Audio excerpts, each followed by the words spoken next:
सर्व विद्यार्थ्यांना एक सूचना आहे. आपल्या कॉलेजने आपले स्वतःचे तुमचे ओळखपत्र तयार करण्यासाठी एक सॉफ्टवेअरद्वारे एक लिंक जनरेट केली आहे, जी तुमच्या समोर आहे न्यू स्टुडंट लिंक म्हणून. आपण त्या लिंकला टच करून काय काय माहिती भरायची आहे तो हा व्हिडिओ आहे. तर मी तुला ओपन करून दाखवतो लिंक, की आपल्याला माहिती कशी भरायची आहे. आपण आता बघा, ही लिंक मी टच केली. त्यामध्ये आपण क्रोमला येईल किंवा कोणाकडे गुगलला ओपन होईल. आपल्या पद्धतीनुसार आपण ही लिंक ओपन झाली आता होते. बघा, ही लिंक आता ओपन झाली.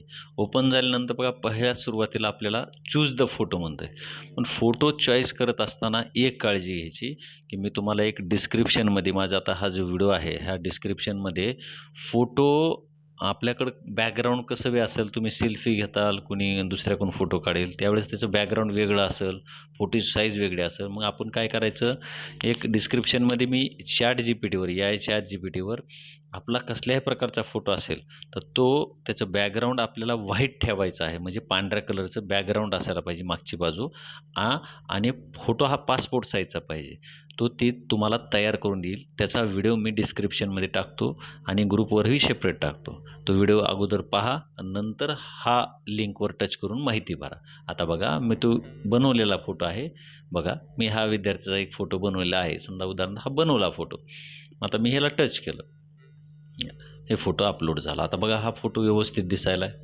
बघा, ह्याचं बॅकग्राऊंड व्हाईट आहे आणि दिसायला सुद्धा चांगला फोटो दिसतोय. आता बघा, इथं इन्स्ट्रक्शन दिलेत नेममध्ये. सुरुवातीला काय घ्यायचं, आपल्याला सरनेम घ्यायचं. इथं लक्षात घ्या, सुरुवातीला आता सरनेम घेतलं. समजा हा विद्यार्थ्याचं सरनेम आहे सोळंके, मग त्याचं येस कॅपिटल. मग विद्यार्थ्याचं नाव काय, समजा हा विद्यार्थ्याचं नाव आहे समर्थ, मग त्याचं नाव आपण समर्थ आपण टाकून दिलं. हे समर्थ त्याचं नाव, हे हे लक्ष. मग त्याचं नाव टाकलं. त्याच्या वडिलाचं नाव रामेश्वर. मग आता सोळंकेचं एस कॅपिटल, समर्थचं एस कॅपिटल, रामेश्वरचं आर कॅपिटल. म्हणजे तुमच्या आडनावातलं पहिलं अक्षर कॅपिटल पाहिजे, तुमच्या नावातलं पहिलं अक्षर कॅपिटल पाहिजे आणि वडिलाच्या नावातलं पहिलं अक्षर कॅपिटल. हे कंपल्सरी आहे. असंच माहिती भरायची आहे. कुणी पूर्ण कॅपिटल करायचं नाही आणि पूर्ण स्मॉलसुद्धा करायचं नाही. जे सांगितले त्या इन्स्ट्रक्शननुसार करायचं. इथं तुमचा क्लास निवडायचा आहे. आता क्लास निवडत असताना एक काळजी घ्यायची आहे आपल्या कॉलेजच्या विद्यार्थ्यांनी, किंवा कॉमर्स आणि सायन्सच्या विद्यार्थ्यांना तुकडी एच आहे. फक्त आर्ट्सच्या विद्यार्थ्याला तुकडी ए आणि बी आहे. त्यामुळं कॉमर्स आणि सायन्सच्या विद्यार्थ्यांनी आपला वर्ग 11वी असेल तर एच निवडावा आणि 12वी असेल तर एच निवडावं.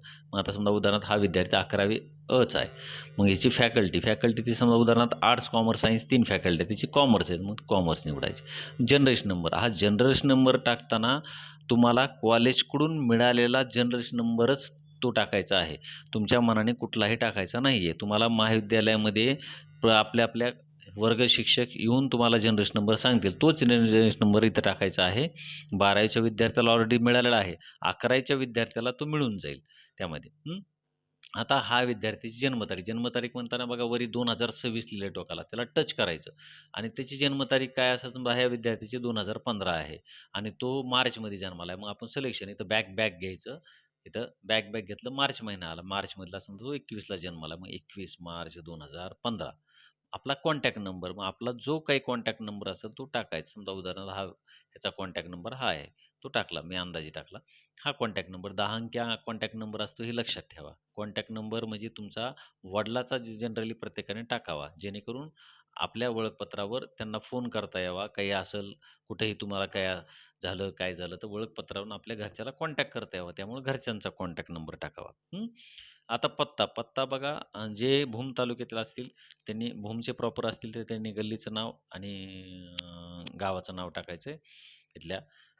आणि जे खेड्यापाड्यातील असतील त्यांनी खेड्याचं नाव आणि तालुका आपला नमूद करणं आवश्यक आहे त्यामध्ये. ह्या सगळ्यांनी. आणि ज्यांचा जिल्हा बदल असेल त्यांनी पूर्ण पत्ता टाकणं गरजेचं आहे. तुमचं गावाचं नाव, तालुका आणि जिल्हा, हे इन्स्ट्रक्शन. आता हा विद्यार्थी हा भूममधलाच आहे. मग आपण त्याचं काय केलं, की तो समर्थनगरमधला आहे. मग आपण त्याचं समर्थनगर. आता पत्त्यामध्ये पहिलं अक्षर कॅपिटल घ्यायचं आहे, गावाचं पहिलं अक्षर सुद्धा कॅपिटल घ्यायचं. हे कायम इन्स्ट्रक्शन लक्षात ठेवा. आता ही पूर्ण माहिती मी भरली. आता माझी कोणती माहिती राहिलेली नाही. मग इथं प्रिव्ह्यू म्हणायचं. प्रिव्ह्यू म्हणलं की आपला आयडेंटिटी कसा दिसेल हे समोर. आता आयडेंटिटी तयार झालं, तेव्हा विद्यार्थ्याचा आयडेंटिटी बघा, फोटो व्यवस्थित आला, सगळं व्यवस्थित आलं बघा ह्याच्यामध्ये. हा आयडेंटिटी सॅम्पल तुमचा असा तयार होणार आहे. ह्याच्यामध्ये. जर तुम्हाला ही माहिती पूर्ण वाचली, आता तुम्ही फोन नंबर बघितला, बर्थ डेट बघितली, जनरेशन नंबर बघितले, हे सगळं वाचलं आणि तुम्हाला डाऊट आला, की ह्याच्यात मला काहीतरी चेंजेस करायचे बदल, बॅक टू एडिट ही तर ऑप्शन दिलाय बघा. एडिटवर जायचं, पुन्हा चेंज समजा 11वी माझं नाही, माझं 12वी मग 12वी करून टाका. अरे माझं कॉमर्स नाही, माझं चुकलं, सायन्स आहे माझं, चेंज करा. अरे माझा जनरेशन नंबर चुकला आहे, मग तुम्ही जनरेशन नंबर बदला. अजून काय टाकायचं तो वेगळा टाका, का जनरेशन नंबर तो चुकला आहे. मग तुमचा मोबाईल नंबर चुकला, यार मोबाईल नंबर बदलून घ्या. काय अडचण नाही, तर तुम्ही मोबाईल नंबर बदलला.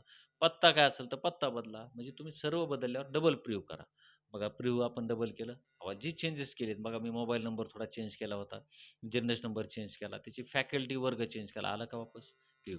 आता तुम्ही सर्व वाचायचं. सर्व व्यवस्थित आहे. आपल्या लक्षात आलं. हा जो आयडेंटिटी आहे, सेम असाच आयडेंटिटी आपला प्रिंट होणार आहे. मग तुम्हाला सगळं वाटलं. मग नंतर ह्याला आय अप्रूव्ह इथं ऑप्शन आहे. त्याला टिक केल्यानंतर हा सबमिट फॉर्म नावाचा ऑप्शन तुम्हाला दिसेल. ह्याच्यावर सबमिट करायचं. सबमिट केलं की तुम्हाला फॉर्म सबमिटेड सक्सेसफुली असा शब्द येईल. म्हणजे आपली माहिती सॉफ्टवेअरला फीड झालेली आहे. आता आपला आयडेंटिटी तुम्ही जी माहिती फीड केली त्यानुसार तयार होणार आहे. ओके. धन्यवाद.